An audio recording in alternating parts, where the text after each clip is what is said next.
Okay. Yeah, I didn't get to say it before, but happy Sabbath to everyone. Happy New Year. Yeah, and happy New Year, of course, also. Okay, so we can begin with a prayer. Dear God in heaven, I thank you for being able to meet again in this new year that has begun. It's a new year, it's a new dispensation, and I pray that you will guide us in our understanding of the times we live in and help us to really create a stronger connection to you, that we may know your ways and follow and walk in those steps that you lead. Please bless us with your Holy Spirit this hour. Help me to explain the things I want to say in a proper way. And I pray also for the people listening that you will bless them with the Holy Spirit to understand, but also to see whether or not uh, what I'm being whether or not what I'm presenting is according to your word. Please bless us and guide us and help us to give ourselves to you, to your guidance, and please send your holy angels to be among us to help us as a whole. I pray and thank you for all these things in Jesus' name. Amen. Okay, just a moment. I'll just... Emilis, kan du ikke skrue lidt ned for din lyd? It's because Emilis is in another room and I can hear the sound from his computer very clearly. Okay, so I chose to make a presentation on the twin institutions which is Sabbath and marriage. And I wanted to start with this quote that you see on screen from 1 John. So I'll read it out loud and tell you why I put it there. So it says, if a man say, I love God and hateth his brother, he is a liar. For he that loveth not his brother whom he hath seen, how can he love God whom he hath not seen? And this commandment have we from him, that he who loveth God, and this commandment we have from him, that he who loveth God love his brother also. So the reason I took this quote as a part of my presentation is because there has been made studies, like I think years ago now, where we use this quote to really understand God, and that the purpose of this quote is to show us that we have to understand the literal to go to the spiritual. So we needed to understand human beings to understand God. And if that understanding is wrong, please tell me or share your thoughts on it. But that's the reason why I took this quote with me. And I want us to keep this in mind because I think that the methodology we used to understand these verses is the one we will partly be using in this presentation.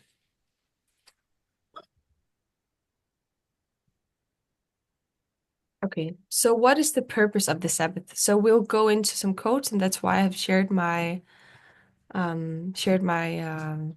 quotes with you. The the Word document. So I'll just find my quotes, or just a moment. Here they are. So we'll be going through some quotes, and people can comment on the things that they feel like they want to say.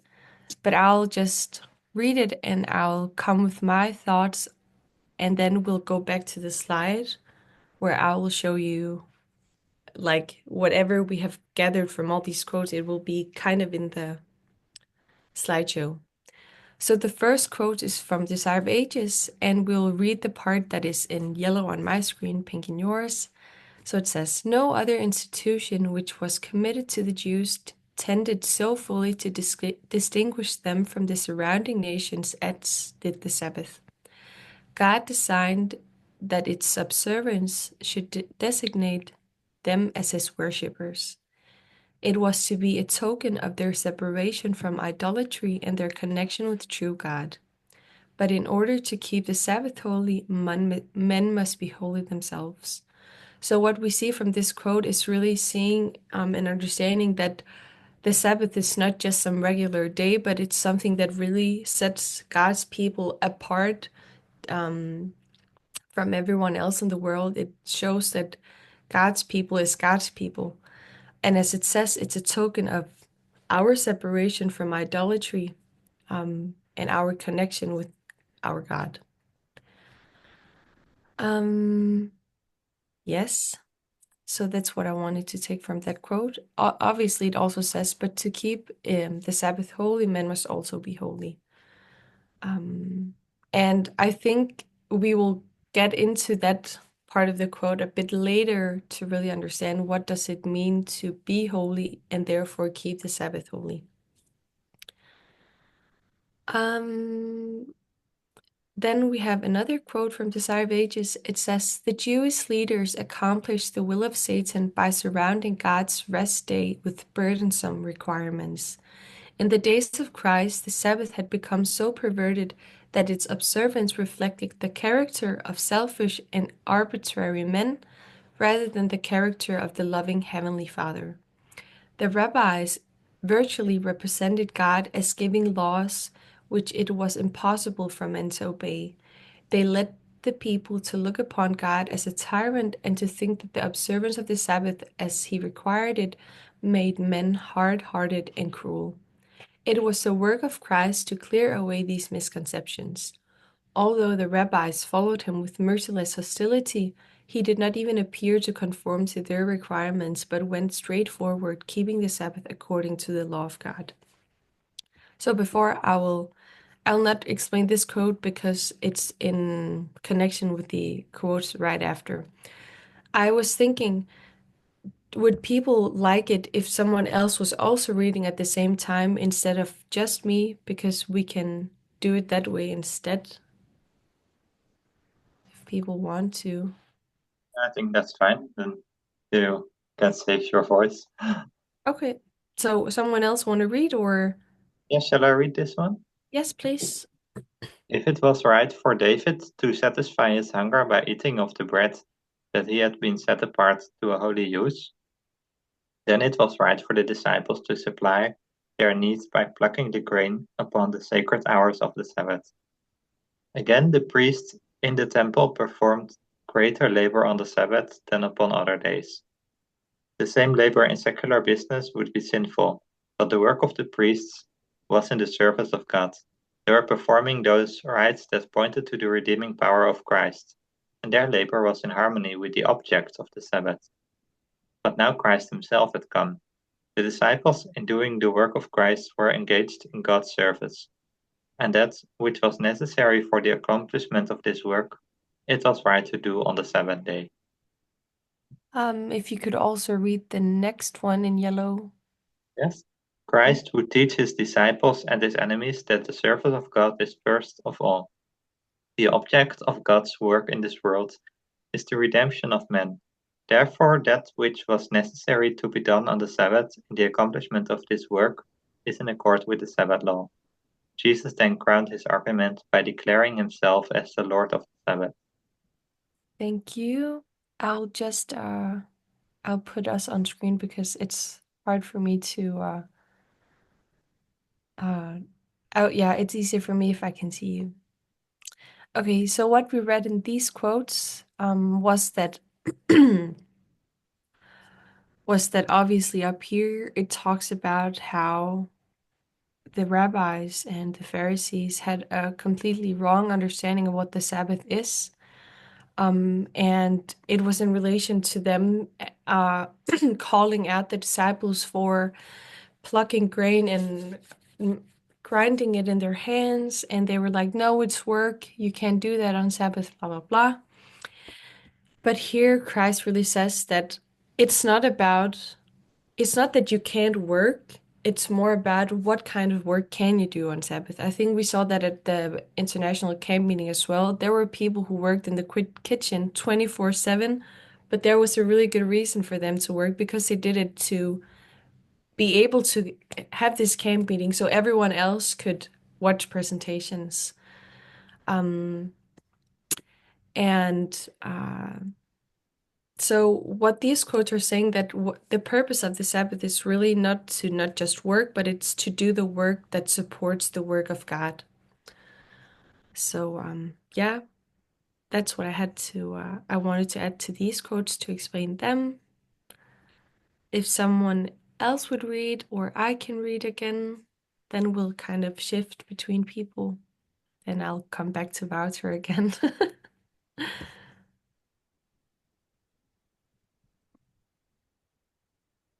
I don't, if you're saying something, Shanice, I can't hear you. What quote is it? It's this quote, oh yes, it's the one from Matthew.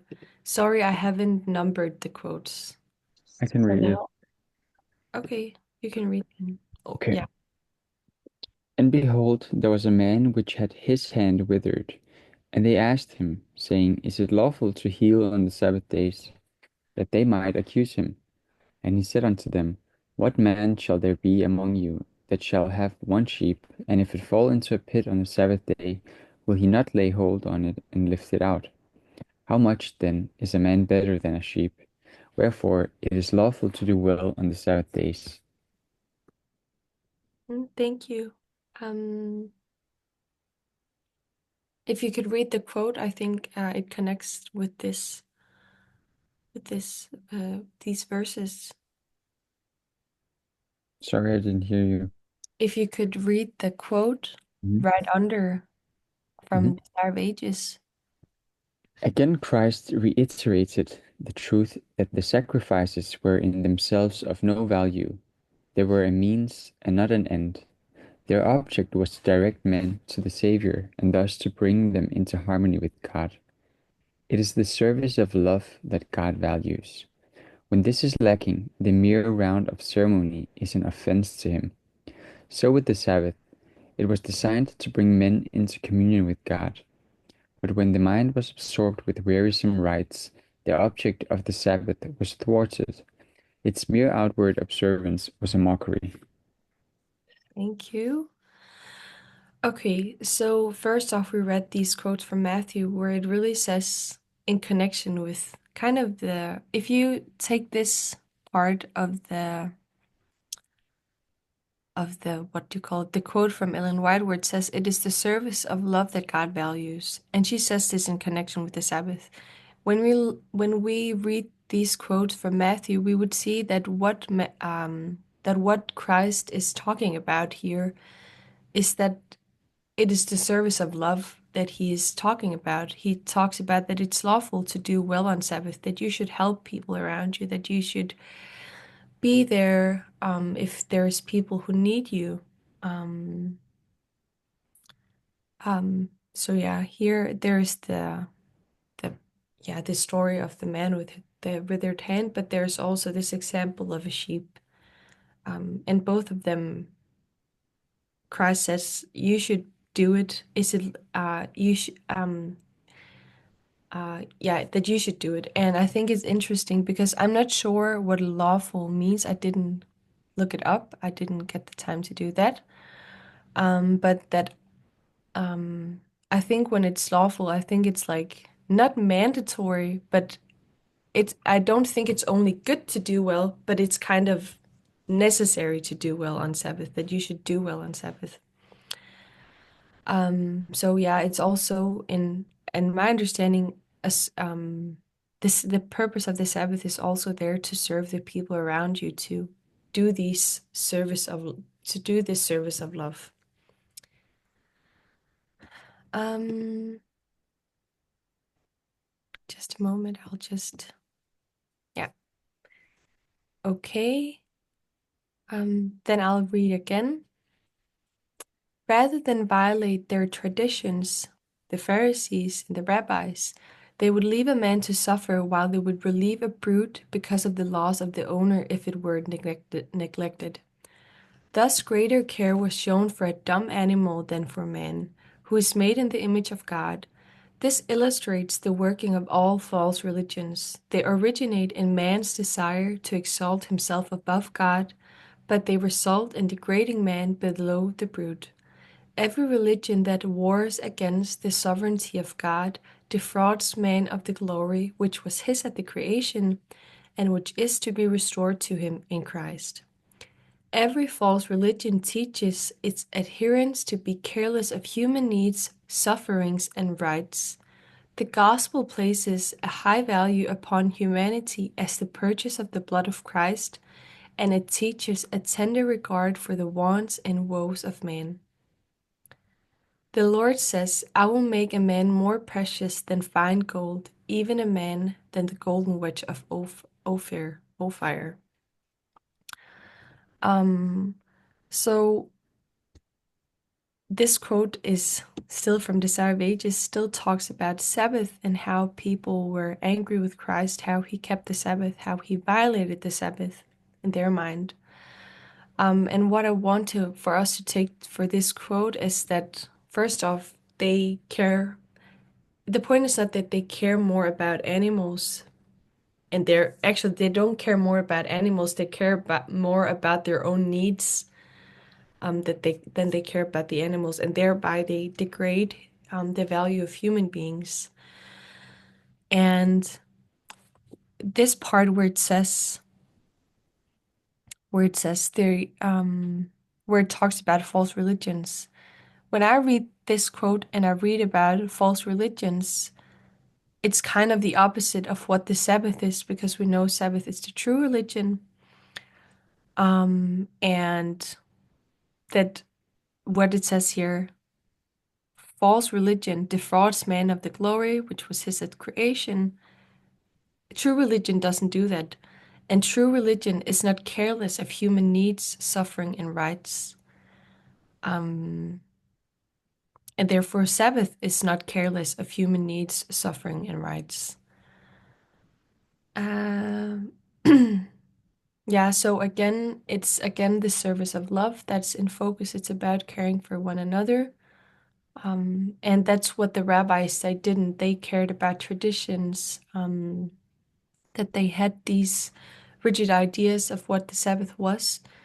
That's what they focused on, and therefore they would not help a man in need. They would not help the sheep because they wanted to help the sheep. They would perhaps help the sheep if it was a big loss to the owner of the sheep. Moving on. These are quotes that I just added in, so if people want to read them at another time, they can read them.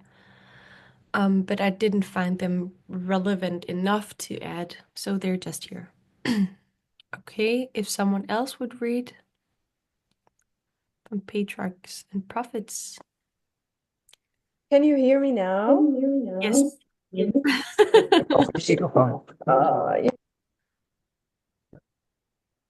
put it out?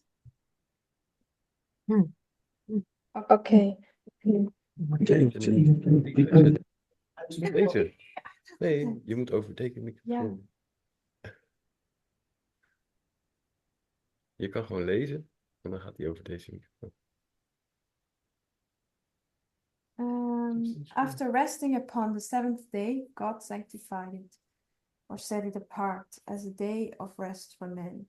Following the example of the Creator, man was to rest upon the sacred day, that as he should look upon the heavens and the earth, he might reflect upon God's great work of creation, and that as he should behold the evidences of God's wisdom and goodness, his heart might be filled with love and reverence for his Maker.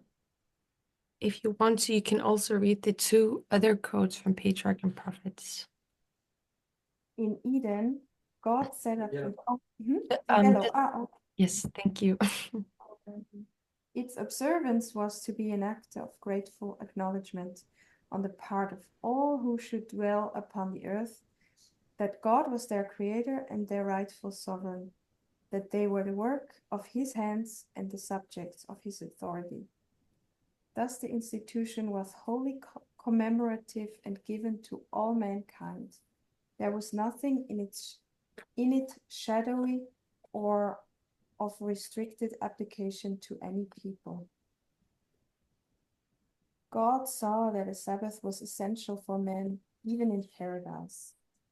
He needed to lay aside his own interests and pursuits for one day of the 7, that he might more fully contemplate the works of God and meditate upon his power and goodness. He needed a Sabbath to remind him more vividly of God and to awaken gratitude, because all that he enjoyed and possessed came from the beneficent hand of the Creator. Thank you. So what we see in these quotes from patriarchs and prophets is really Ellen White pointing out why did God make the Sabbath first of all? That he sanctified it because 6 days he worked, and on the 7th day he was like, this is nice. I've done a lot of great work, and now I'm gonna rest. And because God rested, we should also rest from 6 days of work that we usually do. And and that when we rest on this day, we should really acknowledge God and all that God has done for us, and really look at it. This is what it says in these quotes: look at nature, look at God's work in our surroundings, to really appreciate them and see that God is great and God is powerful. So that's also a part of what Sabbath is about.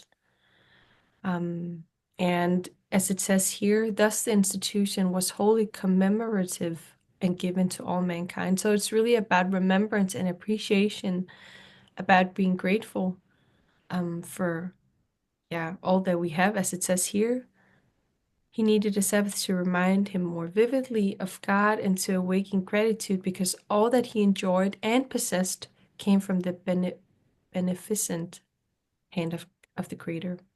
So for me, as I understand from these quotes, it's about acknowledging God, connecting with God, and being thankful and grateful for everything we have and everything we see around us in nature, and perhaps also the people around us that God has given us and created for our benefit. Yes, okay, so I'll go back to the slideshow now. Okay, so it says, what is the purpose of the Sabbath? So we've been reading some quotes. The part where it says Sabbath was instituted in Eden and it is an obligation. I didn't put that quote in. I just wanted to put that on the slide. But I think what is interesting about it being instituted in Eden is really that it has always been there. And it was created for humans, not just for God's church, but for everyone. And that it is an obligation. And I tried to look into the understanding of what the word obligation means. And as far as I can understand, or if I remember correctly, obligation is really something that is connected to our moral, something that is, so when I said it's connected to our morals, I mean that it's built into us. It's built into how things are and how things should be. So it's not a choice whether or not you want to keep Sabbath. It's just, it's good for you. God doesn't want you to keep the Sabbath just because I say so kind of mindset, but because it's good for us. What we also could read from the quotes, that it's a memorial of God's work. It's a sign between us and God, and that the Sabbath was made for humans. We didn't read that quote, but we'll read that later. I forgot to, or I wanted to put it somewhere else, that quote. As read in the beginning, it's a token of the separation from idolatry and connection with God. The Sabbath is dedicated for work in the service of God. And that work is really about the service of love, that we also read in one quote. Yes.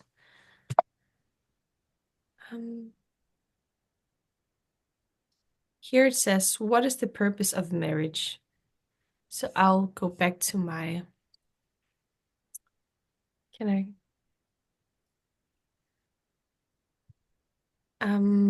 I'll go back to the quotes, and then I have a few, I have a few quotes about marriage. Okay, I can just begin. So the first quote about marriage is from Heavenly Places. I think it's a devotion, but I couldn't find the original source I think it comes from manuscript releases, but I couldn't find it. Okay, so it says, the divine love emanating from Christ never destroys human love, but it includes human love, refined and purified. By it, human love is elevated and ennobled. Human love can never bear its precious fruit until it is united with the divine nature and trained to grow heavenward. Jesus wants to see happy marriages, happy firesides. The warmth of true friendship and the love that binds the heart of husband and wife are a foretaste of heaven. God has ordained that there should be perfect love and perfect harmony between those who enter into marriage relation. Let bride and groom in the presence of heavenly universe pledge themselves to love one another as God has ordained they should. So what we read in this quote, what we read in this quote is really that marriage is a good thing and that it binds the hearts of husbands and wives as a foretaste of heaven. Obviously, this takes a perspective from after Adam and Eve has been cast out of Eden, because it says that it's given to them as a foretaste of heaven. And my point is that Adam and Eve, when they were in Eden, I don't think that the purpose of marriage was for them to have a foretaste of heaven, because they were already living in a world without sin. But it doesn't. But I think the quote still is good to mention because it really shows that marriage is a good thing. That it helps us to grow heavenward, and that Christ wants to see us be happy in marriages and wants us to have this warmth of true friendship and love that binds us together. Yeah. Also that in a good marriage there should be perfect love and perfect harmony between the two parts. So again, it's only a good thing when people are married. If someone would read the next quote. Yes, I can read. Thank you. Christ came not to destroy this institution, but to restore it to its original sanctity and elevation. He came to restore the moral image of God in man, and he began his work by sanctioning the marriage relation. He who made the first holy pair and who created them for them a paradise has put his seal upon the marriage institution, first celebrated in Eden, when the morning stars sang together and all the sons of God shouted for joy. Thank you. Like every other one. Oh, it's a different one. It's a different, yeah. But thank you. Thank you very much. Hmm. So what we read in this quote, what I wanted to highlight in this quote, that marriage really bears the moral image of God, and that the way people have viewed marriage now, but also before, is the wrong moral image of God. And I believe that what this movement is doing today, our movement, is that it's trying to restore the moral image of God through the messages that we receive. And I also want to highlight that it says that Christ began his work by sanctioning the marriage relation. Am I right in saying that sanctioning is also making something holy? Maybe I don't understand this. Okay. So the point is Yeah. also that the marriage relation is a holy thing. It's a holy relation. Yeah. Did you want to say something, Shanice? Yeah, I was also wondering about the word because in I think today it would have a different meaning. Yes, exactly. It could be that it's an old word for sanctified. Mhm. Yeah. I What think that other was the story meaning? in What other meaning Cana. could it have? I don't. Like to sanction like to sanction someone, sanction another country. Oh, no. It's I was like, am I reading? like the sanctuary is a holy place. Like, Yeah, it makes sense. It makes sense that that's what it means. It's good that we got it clarified so everyone yeah. on the same Oh, page. yeah, do you hear me? Mm-hmm. In the what's it called? The dictionary of Ellen White's time. Sorry, just a moment. You can just Je moet gewoon verder In praten. the dictionary of Ellen White's time, I looked up the word sanctioning, Webster's. the Webster's dictionary, and it's mm-hmm. ratifying or authorizing. Ratifying or what? Authorizing. Give it authority. Okay, so I guess that's also what sanctioning or sanctifying is in and of itself, to uphold something and make it more important than other things, But right? if you look at it in this way, he began his work by sanctioning the marriage. It was the story of Jesus Christ attending to a marriage in Cana. So that he was there, that he went to it, that he did his first miracle, and stuff like that. I think that's pointing out what's just in this word, sanctioning. So kind of acknowledging also at the same time, and therefore by giving your blessing maybe, or Yeah. hmm? Yeah. Thank you.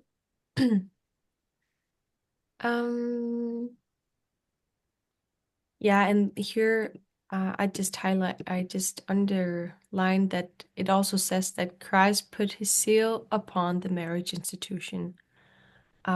So I think having God's seal on something is it's not just special, but it's kind of okay, we'll get back to that. We know that Sabbath is also God's seal. And when we have when something has God's seal, I think it's, as I understand it, that means that it's, that this is God. I don't know how to put it, but that it's God's people has his seal. So it's clear that it's God's institution. Maybe I'm wrong, but yeah, you can correct me if I'm wrong. We can move on if someone wants to read this quote and yeah, this quote. Yeah, I can carry on reading, no problem. Yeah. Like every other one of God's good gifts entrusted to the keeping of humanity, marriage has been perverted by sin. But it is the purpose of the gospel to restore its purity and beauty. In both the Old and the New Testament, the marriage relation is employed to represent the tender and the sacred union that exists between Christ and his people. The redeemed ones, whom he has purchased at the cost of Calvary. Thank you. So what we see here is that, as it says, the marriage relation is employed to represent the tender and sacred union between Christ and his people. So it's also a parable of our relation to Christ. So, yeah. So it signifies or is a symbol of the relation between Christ and his church when we look at the marriage as well. Moving on. These are the last 2 quotes about marriage. I can read one of them. After the creation of Adam, every living creature was brought before him to receive its name. He saw that to each had been given a companion, but among them there was not found an help meet for him. Among all the creatures that God had made on earth, there was not one equal to man. And God said, "It is not good that man should be alone. I will make an help meet for him." Man was not made to dwell in solitude. He was to be a social being. Without companionship, the beautiful scenes and delightful employments of Eden would have failed to yield perfect happiness. Even communion with angels could not have satisfied his desire for sympathy and companionship. There was none of the same nature to love and to be loved. So what we see in this quote, or actually, I'll just read the other one because it's connected to it. God himself gave Adam a companion. He provided an helpmeet for him, a helper corresponding to him, one who was fitted to be his companion, and who could be one with him in love and sympathy. Eve was created from a rib taken from the side of Adam, signifying that she was not to control him as the head, nor to be trampled under his feet as an inferior, but to stand by his side as an equal, to be loved and protected by him. A part of man, bone of his bone, flesh of his flesh, she was his second self, showing the close union and the affectionate attachment that should exist in this relation. For no man ever yet hated his own flesh, but nourishes and cherished it. Therefore shall man leave his father and mother, and shall cleave unto his wife, and they shall be one. So what we see in these quotes from patriarchs and prophets is that to be married is really to have this companion, and that human beings were never created to be alone. We were created to be with other people, to be social, and that and when we are with our companion, being in marriage is really to find someone you can be one with in love and sympathy. And that, where does it says marriage is really about being a part of someone, bone of someone else's bone, flesh of flesh, and really being the second self. So it's really about being twins or being counterparts. Like one doesn't function without the other. Or yeah, they're just the same. They're one. So I'll go back to my slideshow. Yeah.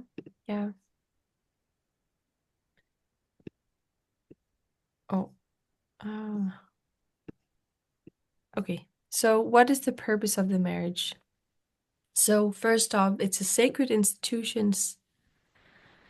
It's one of the greatest blessings to humankind. It's a benefit for us. I'll just say this before I read the other points, is that some of the quotes we haven't read yet is also put into bullet points on this slide, at least some of them. For example, the first one, just so you know. Okay, the second bullet point, we can see that it was made for humans. As God said, it's not good that the man should be alone. I will make an helpmeet for him. We will read this later, but marriage is the highest blessing and is one of highest blessing and development for humankind. It also represents the tender and sacred union that exists between Christ and their people, or his people. And humans are social beings. Therefore, God gave us companions. Therefore, God gave us marriage. And the purpose of marriage is, again, to be with someone. And marriage provides for our social needs. It elevates the physical, the intellectual, and the moral nature. Okay, so here, another slide. Here we will compare and contrast. We will have a compare and contrast of Sabbath and marriage. But before we will, or I don't know if I want to read these verses first. Yeah, I will read them first. So we will read this quote from Matthew. I'll just read it out loud, or somebody else can read if they want to. I can read, yes, of course. Jesus said unto him, Thou shalt love the Lord thy God with all thy heart, and with all thy soul, and with all thy mind. This is the first and the great commandment, and the second is like unto it, Thou shalt love thy neighbor as thyself. On these two commandments hang all the law and the prophets. Thank you. And then I will read this quote from Romans. It says, Owe no man anything but to love one another, for he that loveth another hath fulfilled the law. For this, thou shalt not commit adultery, thou shalt not kill, thou shalt not steal, thou shalt not bear false witness, thou shalt not covet. covet. And if there be any other commandment, it is briefly comprehended in this saying, namely, Thou shalt love thy neighbor as thyself. Love worketh no ill to his neighbor, therefore love is the fulfilling of the law. I just wanted to read them so we have it in mind when we read these quotes from on the combination of Sabbath and marriage. Yeah, so I'll go back to I'll stop my slideshow and we will read the last quotes I have.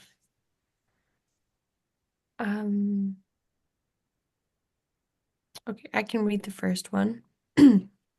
So these quotes are on the combination of Sabbath and marriage and how they're twin institutions. So the first one says, God celebrated the first marriage.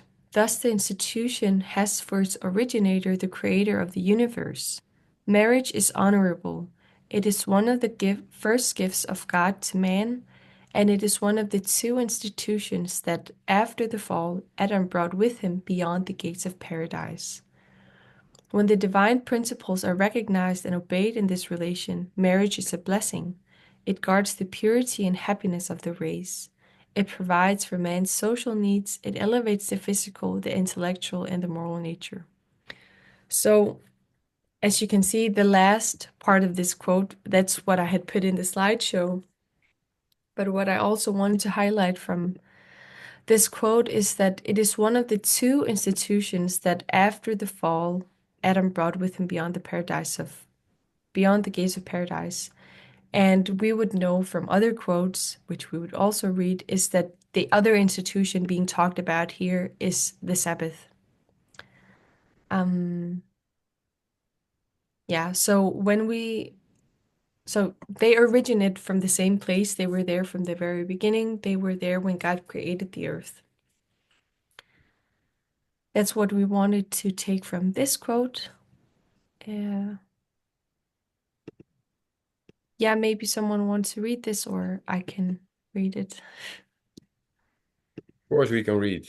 Arjan.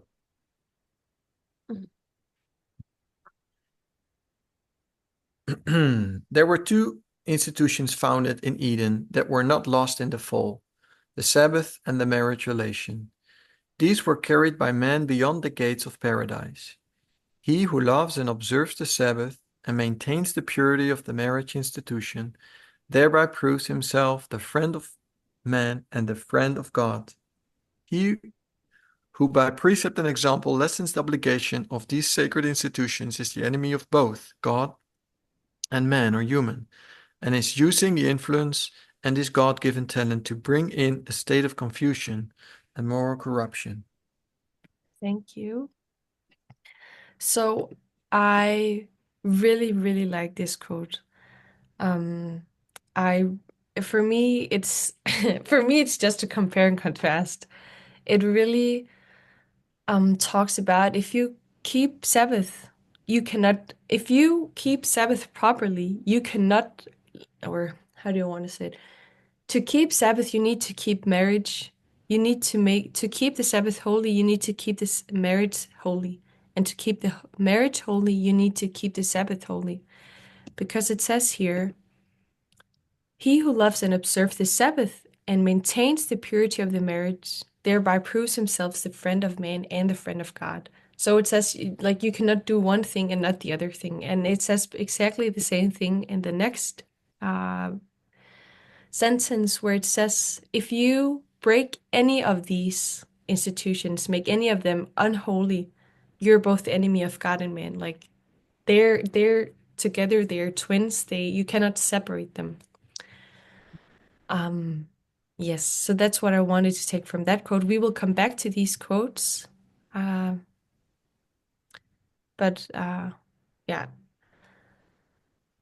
let's move on, or maybe someone else has a thought on this quote, because I haven't read this quote before.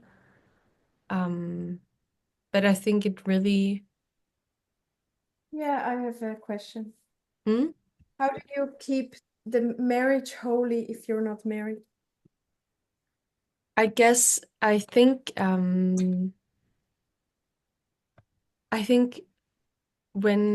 we will go to our compare and contrast, I think we'll kind of understand that marriage is not only about the relation between two people who are married, but really a relation between just two people, between you and your neighbor. Okay. Because obviously not everyone wants to be married. And I think all these quotes are really, the word is not, they're very, I don't remember it, but this whole idea that everyone has to be married, that the goal of life is to be married, have children, everything. They're very, I think the word is not sexist, but they're very, they have a sexist origin, I think. I don't know how to put it. Written in that time. Exactly. Obviously, today we know we don't think these ways, that you have to be married, and I don't think that's the point of it.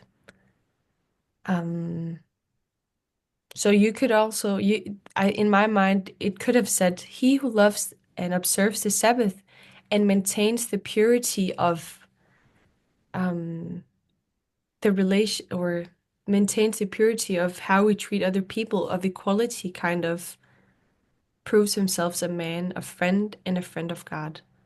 A friend of man and a friend of God. So, but we will dive into some of these quotes later and really do the compare and contrast.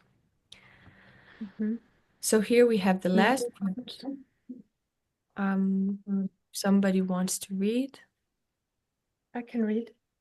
Thank you. When the Pharisees afterward questioned him concerning the lawfulness of divorce, Jesus pointed his hearers back to the marriage institution as ordained at creation.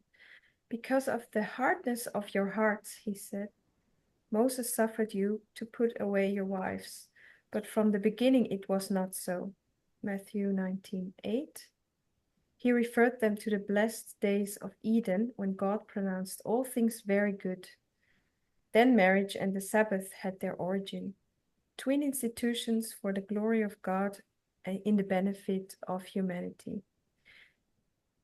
Then, as the Creator joined the hands of the holy pair in wedlock, saying, A man shall leave his father and his mother, and shall cleave unto his wife, and they shall be one. Genesis 2:24. He enunciated the law of marriage for all the children of Adam to the close of time. That which the Eternal Father himself pronounced good was the law of highest blessing and development for men. Thank you. So what I wanted to highlight from this quote again is that it's twin institutions in the glory of God for the benefit of human beings. So again, Sabbath and wedding or marriage is being compared. They're being put on an equal level. And it's in the benefit for humans. And that both of them are very good. And then at the end it says,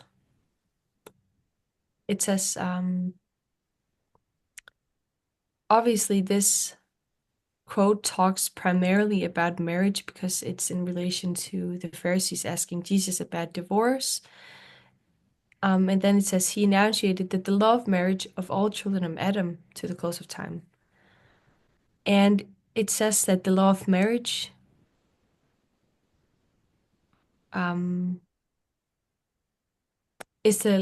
was the law of highest blessing and development for man. But since we also understand that marriage and Sabbath is the same, and if you make the compare and contrast, that means that Sabbath is also the law of highest blessing and development for man. So you put them on the same level.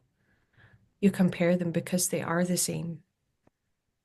Yes. So I want to go back to my slideshow and then yeah. So we will compare and contrast marriage. So this is partly from what we already know before I made this presentation, but also based on what we have learned throughout the presentation. So if we just look at the compares between Sabbath and marriage, both of them are for humans. Both of them is a sign of relationship with God, because Sabbath is really about our relationship with God, but we also understand that marriage is also a symbol for our relationship with God, between Christ and his church. Sabbath is really about about service of love. Everything that adds to the work of God is good, and that we should help other people, and that can be done in different ways. We also know that marriage is about service of love. It's about connecting with one another, being there for one another. It's about loving the other half of you, because no one ever hateth his own flesh. Sabbath is where we see us being counterparts with God, and marriage is about us seeing our counterparts in other human beings. If we go to some of the contrasts, we know that the Sabbath is about the first 4 commandments, and marriage or equality or our neighbor, our other human beings, is about the last 6 commandments. Then it says here that the Sabbath is the first commandment and marriage is the second commandment. And that's really based on this quote over here, where it says, thou shalt love the Lord thy God with all thy heart and with all thy soul, which is the first 4. But also I would argue that it's about the Sabbath, not about the Sabbath, but it has the same principles of the Sabbath. And therefore, and after that it says, this is the first and great commandment. And the second is like unto it, thou shalt love thy neighbor as thyself. And that's what we really see in the marriage relation, in our relationship to other human beings. And also in the 6 commandments. And here it says that's the second commandment. And that these 2 commandments, on these 2 commandments hang all the law and all the prophets. So what that means, as I understand, is that that's the foundation of everything. Yes, and the second part is that, or the third bullet we have here on how they're different, is that Sabbath is really about focusing on our relationship with God, and marriage is about our relationship with humans. But the reason that I put this symbol right here, can everybody see it? Yeah, I see where I'm pointing. Yeah, is because that the comparison contrast in both of them are so fluent, because when we want to compare and contrast Sabbath and marriage, we need to understand that they're twin institutions and that they are to a certain extent the same. So when it says here, the first commandments is the Sabbath, and the sixth commandments is marriage. But we also know that Sabbath and marriage is the same. They kind of blend in together. So the contrasts, in my mind, or as I would argue, is that they kind of all blend together. So, and the same with when it says here it says Sabbath is about a relationship with God, and marriage is about our relationship with human beings. We see that Christ said Sabbath is really also about our relationship with other human beings. It's about us giving the service of love. And we know that marriage is a symbol of or is about our relationship to human beings. But we also know at the same time that it's a sign of our relationship with God. Any questions or what do you call it? Disagreements with what I'm saying? No, I like the first and second commandment in the contrast box, that you put the first commandment with the Sabbath and the second commandment with the marriage. I like it. Never thought about it in that way, that manner. It's nice. I'm happy. I just think that they have many of the same principles, and or it's like they're basically the same. Mhm. Not the first, it's the second, not the third. No. Okay. Yeah, okay, they're both. Yeah. Okay, Yeah. so what I want to do now is I want to go to my notes, my private notes, because there because what we're going to do now is we're going to make our own compare and contrast based on the quotes that we read. So I'll go to we can fill it in afterwards, but right now, or maybe we won't, but I'll go to my document so you can see what I've written, and perhaps we can talk about it and discuss whether or not we're using methodology correctly, or what we're doing is right or wrong or whatever. So I'll go back. I'll go to these notes instead. Okay. So here I've done a compare and contrast based on certain passages, Make it a and little bigger. yeah, I can try. Uh, just a moment. You can zoom inside of Zoom yourself if you need to. Let's zoom. This is Notion. Yeah, but I can zoom in on your screen that you share with my mouse pad, so I Okay. can make it bigger for myself. So. Ja, dan moet je haar nu niet meer lastig vallen. Okay, never mind. Just It's okay. okay. I'm Just sorry. carry on. I can't zoom, unfortunately. No problem, no problem. Just carry on. Okay. So here, okay, so I'll just explain the layout of all of these things. So this in white is from a quote, and all the quotes are put in purple. So the white part is what we would see in the quote, and we would do a compare and contrast and then see okay, I'll just try to do the first one and we'll try to understand. So the first quotes that I have here, this part until here, is about how we would go from understanding marriage and then understanding Sabbath based on our understanding of First John, where we know that to understand the spiritual, we first need to understand the literal. So we will take what we understand about marriage and then try to apply it to Sabbath. Yes, so the first one from Heavenly Places, it talks about that marriage is really about true friendship with human beings. And if we would do a compare and contrast, we would understand that marriage and Sabbath is the same. We would say that Sabbath is about true friendship with God. So it's just small compare and contrast from the text where I thought it would be not funny, but interesting to do it. So that's one thing we could put in. Do people understand what I'm doing, or yeah, we're really trying to fill out blanks? Basically, we already know.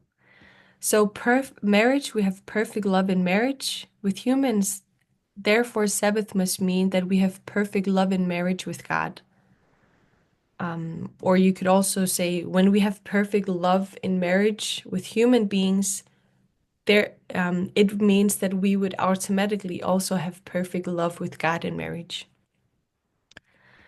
It says in one of the quotes that God has his seal on, or God has their seal on marriage, and therefore it must also mean that God has their seal on Sabbath. We already know this from other quotes from the Great Controversy that it's God's seal. But it's really just to make the compare and contrast based on what we read in the text. It also says in one quote that marriage has been perverted, and therefore, because we know they're a twin institution, it must also mean that the Sabbath has been perverted, because they go hand in hand. You can't keep one and not keep the other. Yeah. Then there's one quote where it says, marriage represents the tender and sacred union that exists between Christ and his people. If we would do it over again, or compare and contrast it to Sabbath, we could to say Sabbath represents this tender and sacred union that exists between God and us. Yes. So again, they are the same. Then there's this one. I don't know if yeah, for me it's a bit trickier one because I don't know how to handle it.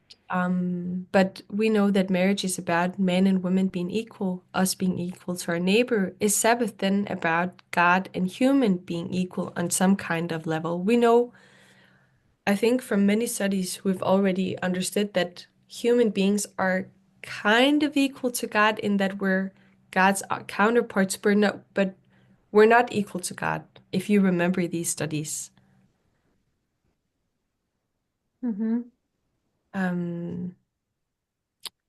Yeah, it's not that I want to dwell on it. It's more that I wanted to make the compare and contrast. Yeah. Yes. I don't know if we will.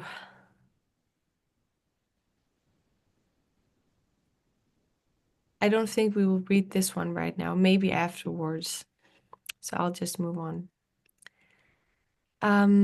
Here it says, marriage guards the purity and happiness of the race. It provides for man's social needs. It elevates the physical, the intellectual, and the moral nature. And we could basically just change out marriage with Sabbath. And therefore, we would understand that it's for the purity and happiness of the race, and that Sabbath should provide for our social needs. It should elevate the physical, the intellectual, and our moral nature.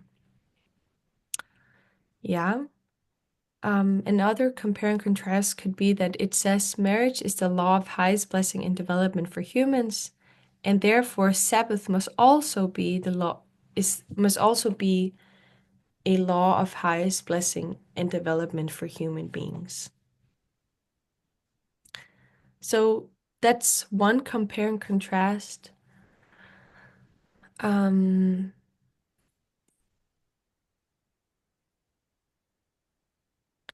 so the boxes that I have here, it's the same concept, it's more about taking the perspective from Sabbath.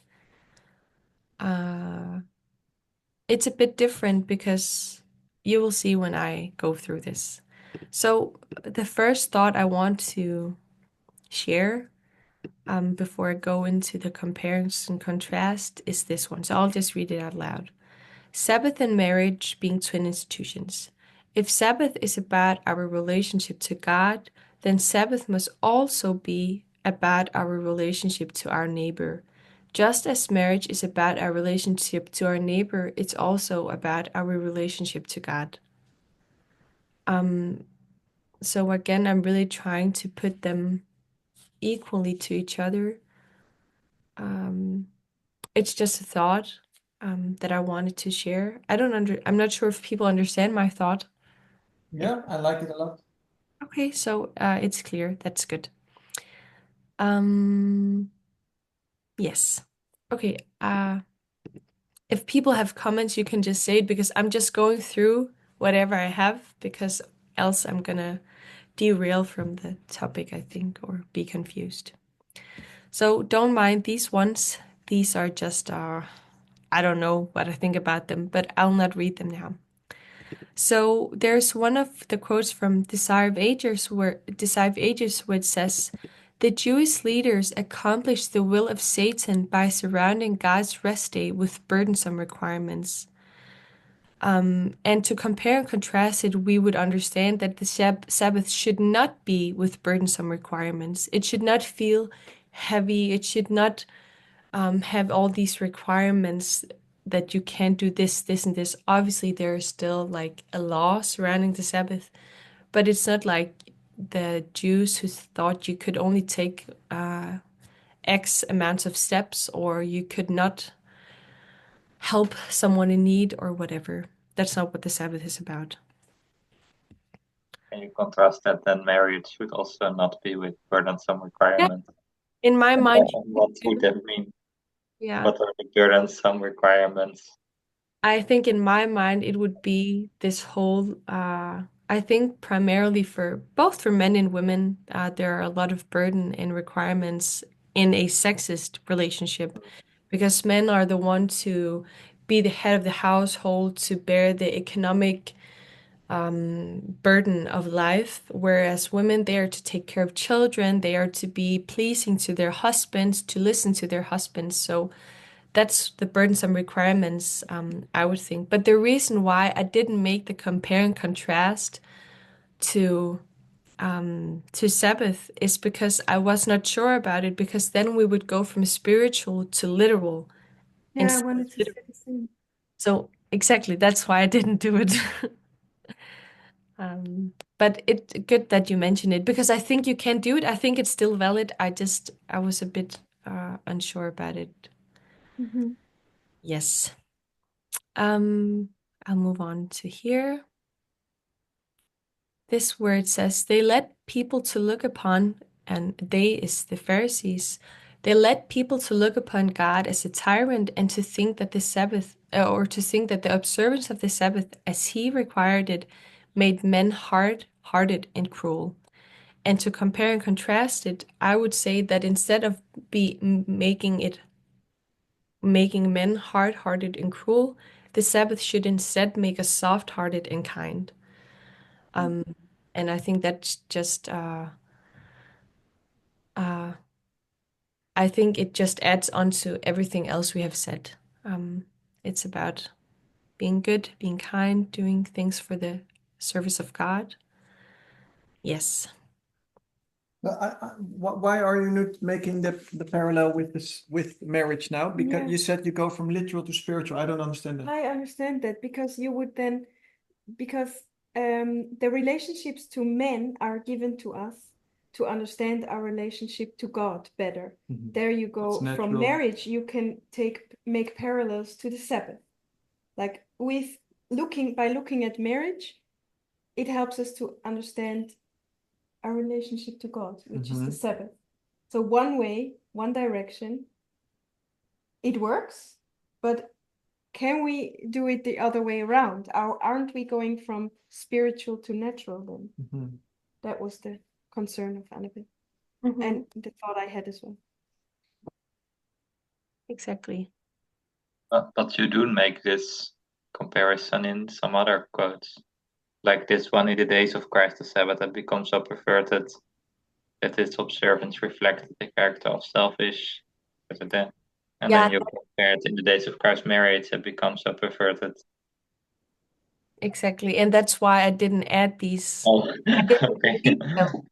I think they can still maybe be valid, but I don't think you can use I don't think you would use methodology that way. So that's why I let them be there, but I didn't want to use them because they go from spiritual to natural.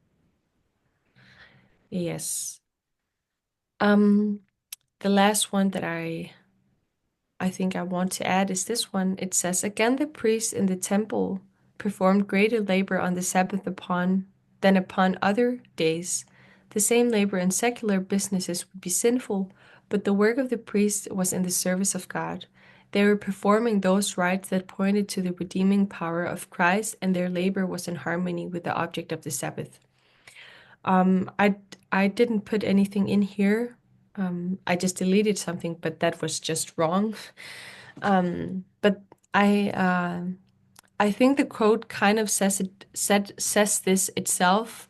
But if you do the compare and contrast from what is okay on the Sabbath, the contrast would be secular business because it's not in the service of God. But then I think you could go to the example, for example, of doctors going to work. You know, it's kind of secular business. It's something you do every other 6 days of the week. But I think the reason why I would argue that working as a doctor on Sabbath is lawful, or is good, is because it's in the service of God, because it is in the service of human beings. It's about the service of love, which Christ talked about to the Pharisees when he talked about helping a man with a withered hand. Yes. I'll just look down here what this is. Yeah, this is more, we can also take these two. So it says, how much is the man better than the sheep? Wherefore it is lawful to do well on Sabbath days. And then I wanted to do the compare and contrast and then ask, what is then unlawful to do on Sabbath days? Here they use the word well. It is lawful to do well on Sabbath. But I'm not sure if well is meant as doing good or it is meant as healing. Like, because even when I went into the Strong's dictionary, I was a bit confused on how to do the contrast to do well on Sabbath days. Because initially I would just put in the word bad or To unhealthy. wrong. Yeah, to do wrong, but yeah, I don't know. I think when I read this, wherefore it's lawful to do well. Maybe, Selfish. or maybe to help, and it's unlawful to not help on the Sabbath. But I think it's lawful to do it on every day. Yeah, Yeah, exactly. That's also a So, point. so you do it on every day, so don't stop doing it on the Sabbath day. a good thing. To be selfish and maybe lui, hoe zeg je dat? Lazy. Lazy. So do well on every day and keep doing it also on Sabbath. Don't think, hey, it's my day of rest. I stopped doing well and I'm now not kind to people around me.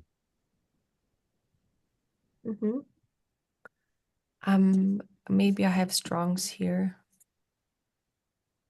I'll just take it up because I have it here.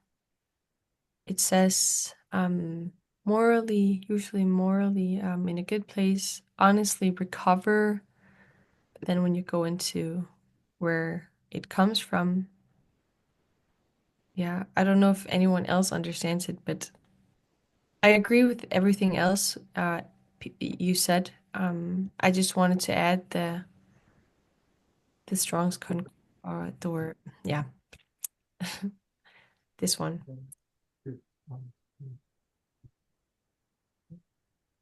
Yeah.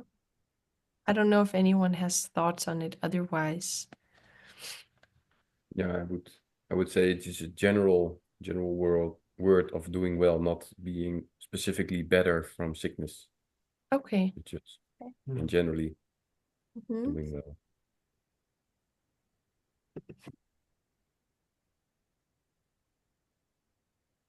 Okay.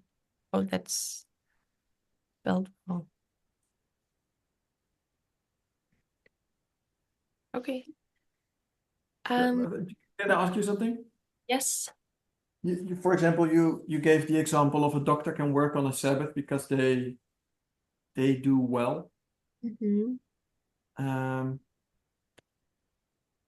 I think there's many jobs that do well to other people. Like, I don't know, you're a policeman, or I'm an IT key user and I help other people with computer problems.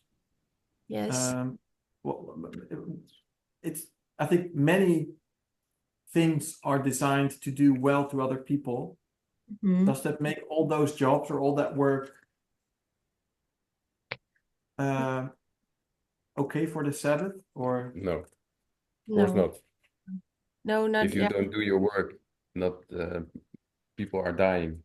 If the doctor stops working on the Sabbath or the nurse stops helping, I think when you, for example, have a Adventist hospital, I think they work on the Sabbath day just to keep everyone alive and just do the basic things, with giving them food or washing them or just giving the basic needs, but not planning the rest of the week or going into an operation that you can also do on another day.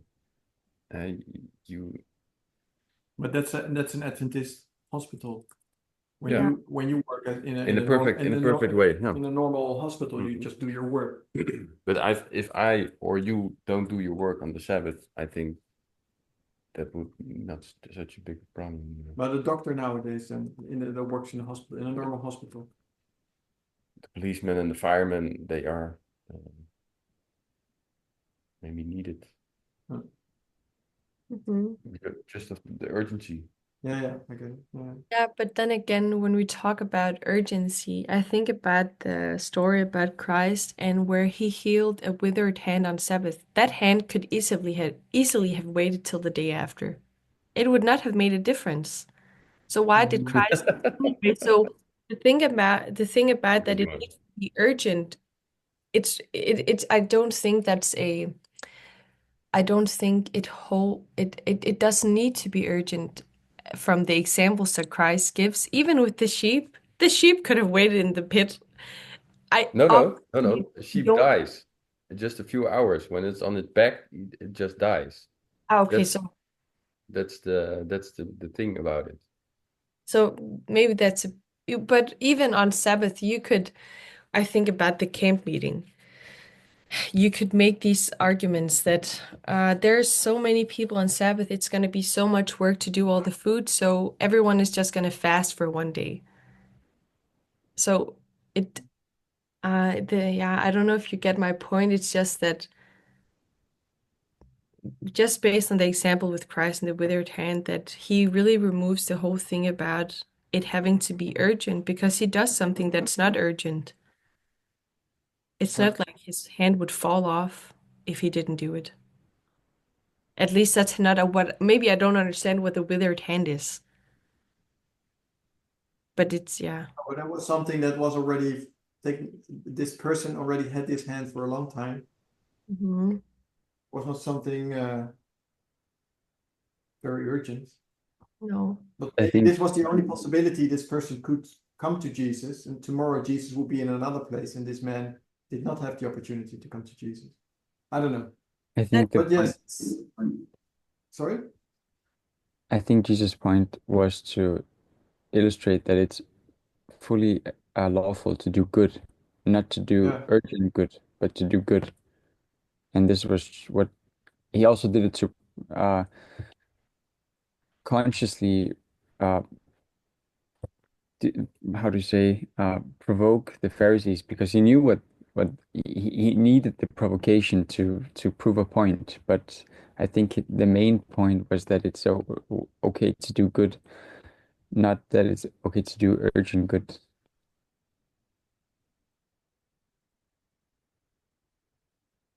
Yeah. that doesn't answer our question. We start debating whether policemen or doctors can work or not work, but I think we miss the point if we start debating like what professions are allowed to work and what not, and maybe. Yeah, because Jesus wasn't doing a profession. He didn't get money for it. That's true. No. But When someone needs help, we are on Sabbath, we're outside, and someone comes to us and needs help. Of course, we help. Mhm. Yeah, being busy with gaining money, that's also a very important point, I think. But Yeah, doing your job, I don't know. I Yes. don't. not. Mhm. Sorry. No, nothing. Not to forget that the Sabbath is made for the human being. So if you, yeah, okay, you do a good thing by doing your job, but you miss out on another blessing that is there for you. Mhm. Yeah. And the other blessing is The time to rest and to dwell on God's word, yeah, true. fellowshipping, studying. Mhm. But I was thinking about the quote where it says that the priest, they labored more on Sabbath than they did any other day of the week. Like they worked hard. Yeah. And obviously what is being pointed out in that quote is that they did it to the service of God. And when we understand that Sabbath is really also about our human beings, our like our neighbors, I think perhaps doing the like I think we have this idea that resting or being with God on Sabbath is us sitting in our couch, reading, watching a presentation, reading a book, whereas resting and keeping the Sabbath could as well be helping someone with a broken hand. That it's not like studying God's word is more of a blessing. This is just thoughts because I think perhaps it could be that way. Because if we want to have this mindset or this idea that keeping Sabbath properly or having the real blessing is watching presentations, going for a walk in nature, I think our mindset becomes maybe more like the Pharisees, that we need to isolate ourselves, that we need to keep ourselves to a certain group, a certain standard of requirements. But if your job is during the week, 6 days a week, Mhm. every day you heal hands from people. Mhm. Is it then doing good on Sabbath to heal a hand of somebody? I would argue yes, but that's just based on what Jesus did. And the whole thing about that it's lawful to do good things on Sabbath. But course he it- didn't earn money by it. Yeah, it's kind of, we're also told to rest from our labor. Yeah, I think it's not good because this priest was in service of God. Yeah. By performing this rite, he pointed to the redeeming power of Christ, or the redeeming power of God, and Christ was healing this hand. It was a double purpose, and the healing of the hand was maybe a lesser purpose than the gospel that he spread by doing it and giving a lesson to all the people that were over there. Mhm. So I think it must have some. I remember a story of people complaining about Adventists helping out their neighbor by painting the fence in a new color because it was very good to do good to your neighbor. And he was painting, so you help him painting. So that was also a thing. Hey, what's the purpose of this? Yeah. I think it doesn't really point, as you said, that the work of the priest, it points to the redeeming power of Christ. Whereas painting a fence, what does it really do? It doesn't like show love for your, it kind of does show love for your neighbor, but it doesn't point you in a direction that care, like, I don't know. For me, I don't know how to explain it, but for me, that example is different than, I don't know, saving your sheep, a sheep who fell into a pit. Um, I have a hard time explaining why they're different in principle, but I think we can all acknowledge they're different. It's not painting the fence of a neighbor, but more like giving food to the homeless or Yeah, activities like that. That's more urgent, I think, than this neighbor's fence that can wait. yeah, true. I was thinking, back on the example that Parminder he gave about a woman who, what if there was this case of a woman who had to go on work on Sabbath because she couldn't feed her children? Based on the things we've gone through in this presentation, my argument initially would be that it is right for her to go to work on Sabbath because she takes care of her children. Because if I would say, no, you cannot go to work on Sabbath because it's wrong to work on Sabbath, I think I would feel like I have the same mindset of a Pharisee, because I think Christ would have said, maybe I'm wrong. I think Christ would have said, yeah, you can go to work on Sabbath because you are doing it as a service of love to your neighbor, and serving your neighbor is also serving God, if you understand what I mean.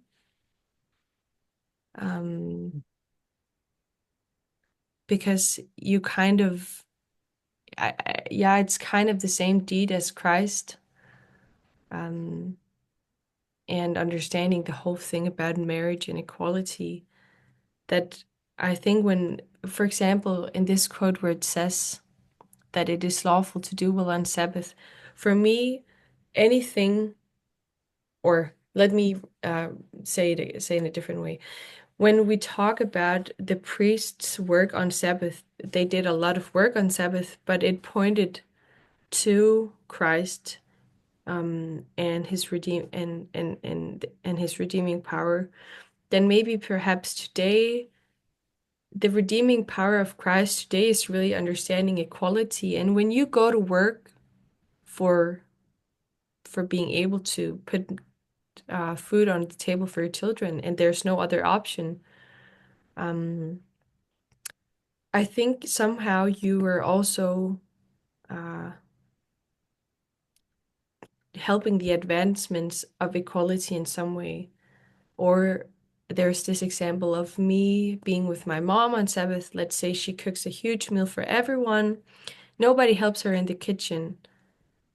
Even if there's one helping in the kitchen, I think it is lawful for me to help her doing the dishes on Sabbath, because it is well to help her, and I'm helping in the advancements and showing that she has just as much a right to rest from that type of work as I have. Therefore, I should help her, or I should show her love through that act. Yeah, I don't know if you understand what I mean, but yeah.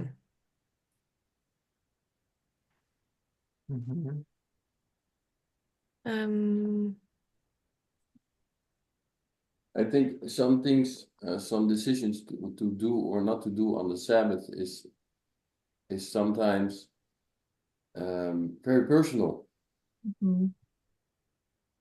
And I think that you cannot say that every time that when you can help someone with doing the dishes is always right. I don't know. You cannot point It's it not out. a black and white thing. It's not a black and white thing, and I think that is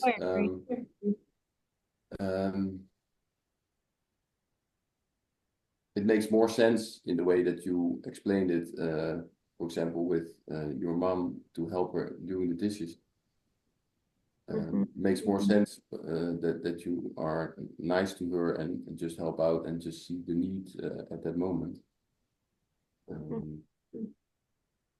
But maybe in another case, it would not be very clever to do it.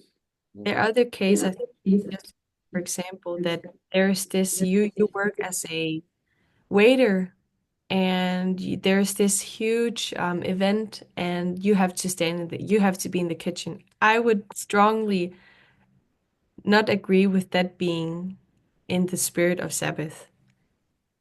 And both of them are dishwashing, like, but the other thing is really about being there for another human being and seeing their need, whereas the other one is just work. I don't think it's in the service of God to do that type of work on Sabbath.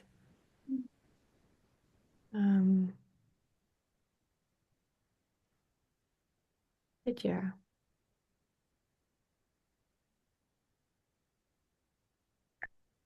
But yeah, so I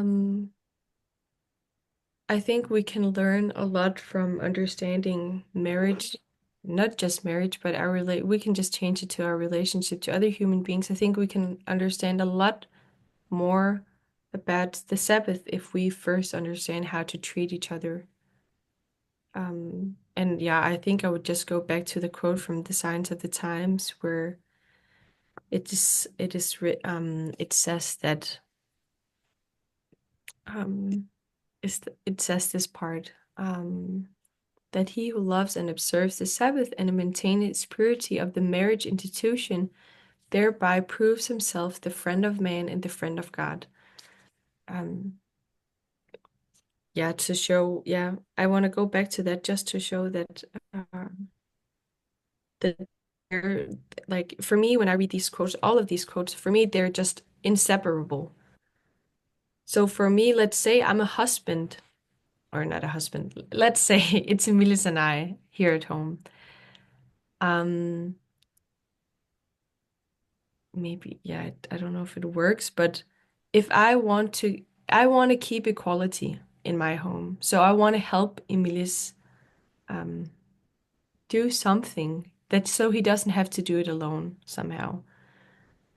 If I don't do it, I would also break the Sabbath. Or maybe I don't, yeah, forget it. I was trying to come with a thought, but I don't think it works.